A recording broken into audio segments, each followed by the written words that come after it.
When you think of Switzerland, you probably picture snow-capped Alps, world-famous chocolate, and the mysterious, fortress-like banks that have become symbols of secrecy and security. These images are iconic, woven into the very fabric of Swiss identity and global reputation. But there's something even more valuable than chocolate or banking. Something that glitters with both promise and controversy: gold. Surprisingly, Switzerland isn't a land of gold mines.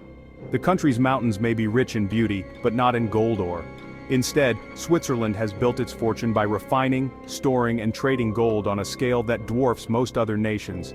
Every year, up to 70% of the world's raw gold, mined from Africa, South America, and beyond, passes through this small, landlocked country. Shipments of unrefined gold arrive daily, destined for transformation. 4 of the world's 5 largest gold refineries call Switzerland home. Here, skilled workers and cutting-edge technology turn rough door bars into gleaming ingots, stamped with the Swiss hallmark of purity and trust. These bars are shipped to vaults, jewelry makers, and investors across the globe. The Swiss have perfected the art and science of gold refining, producing 99.99% pure gold, the global benchmark for quality. This reputation for excellence has made Swiss gold bars the standard for central banks, investors, and luxury brands alike. With this expertise, Switzerland wields outsized influence over the world's gold market. The country's decisions and standards ripple through global finance, affecting prices, reserves, and even the strategies of entire nations. The price of gold, the stability of central bank reserves, and the confidence of investors are all closely tied to the operations of Swiss refineries. When Switzerland moves, the gold market listens. But with such power and prestige comes intense scrutiny. The world is watching, and not all that glitters is gold. Switzerland's gold industry is a magnet for controversy. Issues like conflict gold, child labor, and environmental destruction often lurk in the shadows of this glittering trade, raising tough questions about ethics and responsibility. The journey of gold from remote mines to Swiss vaults is often far darker and more complex than the polished bars suggest. Behind every ingot lies a story of risk, hardship, and sometimes exploitation.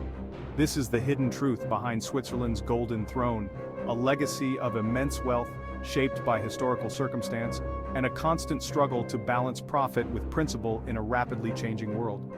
So, how did Switzerland, a country with no gold mines, become the world's gold capital? What forces of history, geography, and policy led to this unlikely dominance? And what is the real cost of this golden empire? As we dig deeper, we'll uncover the secrets, the scandals, and the staggering influence of Switzerland's golden throne. Switzerland's dominance in gold didn't happen overnight. It began with its unique position of neutrality during World War II, a stance that set it apart from its war-torn neighbors and allowed it to become a safe haven in a continent engulfed by conflict.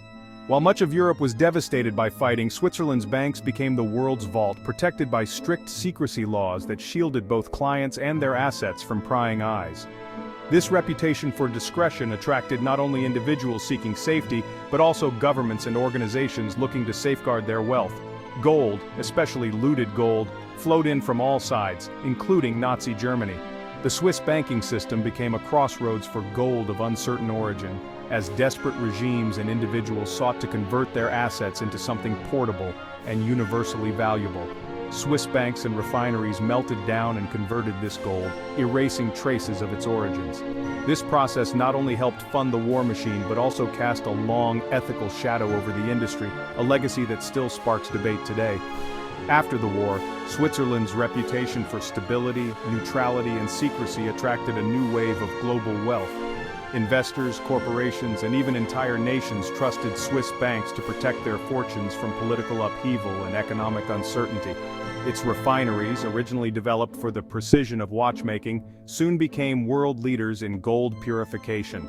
The skills honed in crafting intricate timepieces translated seamlessly into the meticulous art of refining gold to the highest standards. The Swiss-made label became a global gold standard, symbolizing not just quality, but also trust, reliability, and technical mastery. Swiss gold and Swiss watches became synonymous with luxury and excellence. The infrastructure built during times of crisis, vaults, refineries, and secure transport networks, became the backbone of a modern, thriving industry that continues to shape the global gold market. Switzerland's gold power isn't about natural resources or geology, it's about neutrality, secrecy, and a relentless pursuit of technical perfection. These qualities have made it the world's gold powerhouse. Yet the moral compromises and controversies of the past still haunt the industry, raising questions about the true cost of Switzerland's golden reputation. Is Switzerland simply a neutral service provider, or does its history reveal a deeper pattern of profit over ethics? The answer remains as complex and valuable as gold itself. Switzerland is the final stop for gold, a country renowned for its pristine landscapes and reputation for precision and trust. But behind the gleaming vaults and polished bars, there's a complex and often troubling story about how that gold arrives here. The journey of gold begins thousands of miles away, in regions like Africa, South America, and Asia. These continents are rich in natural resources, but the path gold takes from mine to market is anything but straightforward. Much of the gold comes from countries with little oversight, places like Ghana, the UAE, and Peru. Here it's not just massive industrial mines at work, but also countless small-scale operations, often hidden from official records. Artisanal and small-scale mining is widespread. These miners, working with basic tools and little protection, often risk their lives in hazardous conditions. The work is grueling, the rewards uncertain, and the dangers ever-present. Workers, including children, use toxic mercury to extract gold, contaminating rivers and soil. This not only causes severe health problems for miners and their families, but also leaves entire landscapes scarred and polluted for generations. Gold from these mines is often linked to deep poverty, exploitation, and sometimes even modern slavery. Many miners see little of the wealth their labor creates, trapped in cycles of debt and danger. Armed groups and criminal syndicates exploit this chaos, using gold to fund violence and conflict. This is what's known as conflict gold, precious metal that fuels wars and criminal empires. Swiss refineries face a monumental challenge, keeping tainted gold out of their supply chains. Despite strict regulations, the sheer volume and complexity of global gold trade make this task incredibly difficult. Documentation is easily forged, and gold is often routed through trading hubs like Dubai, where oversight is minimal. This makes tracing the true origin of gold nearly impossible. The industry's Achilles heel is this lack of transparency. With so many hands and borders involved, the origins of gold are often shrouded in secrecy. In the end, no one can be truly certain their gold is free from abuse or harm. The glittering bars in Swiss vaults may carry a hidden cost, paid by people and places far from the Alps. Switzerland's gold industry faces mounting criticism from human rights groups and the UN. Dirty gold, linked to conflict, abuse, or environmental destruction, can enter Swiss refineries through loopholes and secrecy. For years, the true origin of imported gold was hidden, making illicit flows hard to track. Recent reforms require more transparency, but critics say loopholes remain. The UN warns Switzerland isn't doing enough to clean up its supply chains. Refineries claim robust vetting, but the global gold trade's complexity makes true traceability difficult. In 2020, Swiss voters narrowly rejected a law to hold companies liable for abuses abroad, revealing deep national divisions. Many Swiss are uneasy about prosperity built on suffering elsewhere. The pressure for reform is growing, both at home and abroad. Under pressure, Switzerland has begun to act. New laws require large companies to report on human rights and environmental risks in their supply chains. Importers must now declare the true country of origin for gold, not just the last shipping point. This should make it easier to flag suspicious imports, but verifying origins remains tough. Industry groups have adopted stricter sourcing guidelines and require rigorous due diligence. Refineries risk losing key certifications if they don't comply. Still, enforcement is patchy, and criminal networks are skilled at faking documents. Smaller operators may evade scrutiny altogether. The fight for a transparent, ethical gold industry is far from over. Regulation, technology, and corporate will all play a part, but not all the pieces are in place yet. Even with new rules, scandals still erupt. In 2023, Swiss Gold Treuhand AG collapsed, exposing a massive fraud. The firm promised safe gold storage in Swiss vaults, attracting global investors. But it sold the same gold to multiple clients, a classic Ponzi scheme.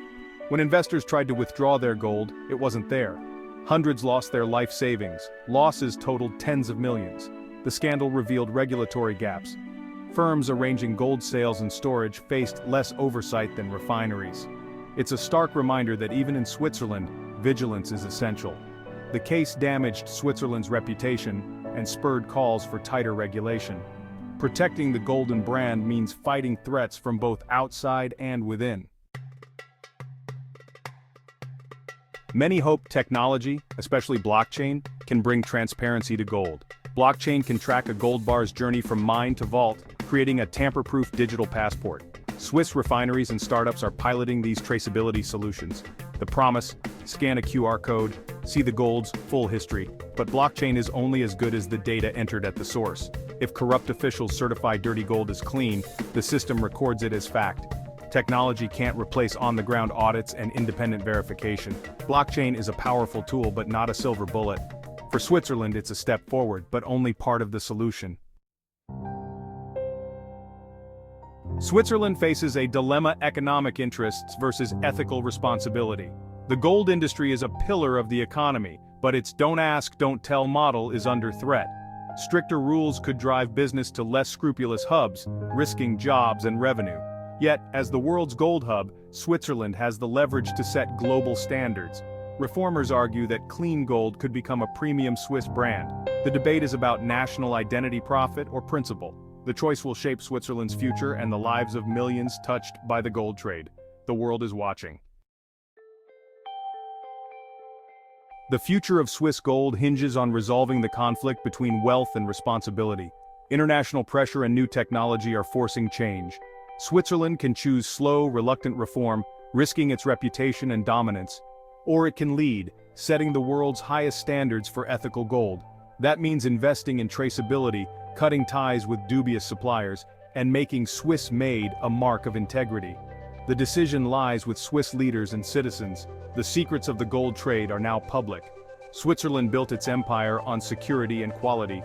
To keep it, it must add transparency. The world is watching to see if Switzerland can be both wealthy and responsible. The future of gold may be forged here, one way or another.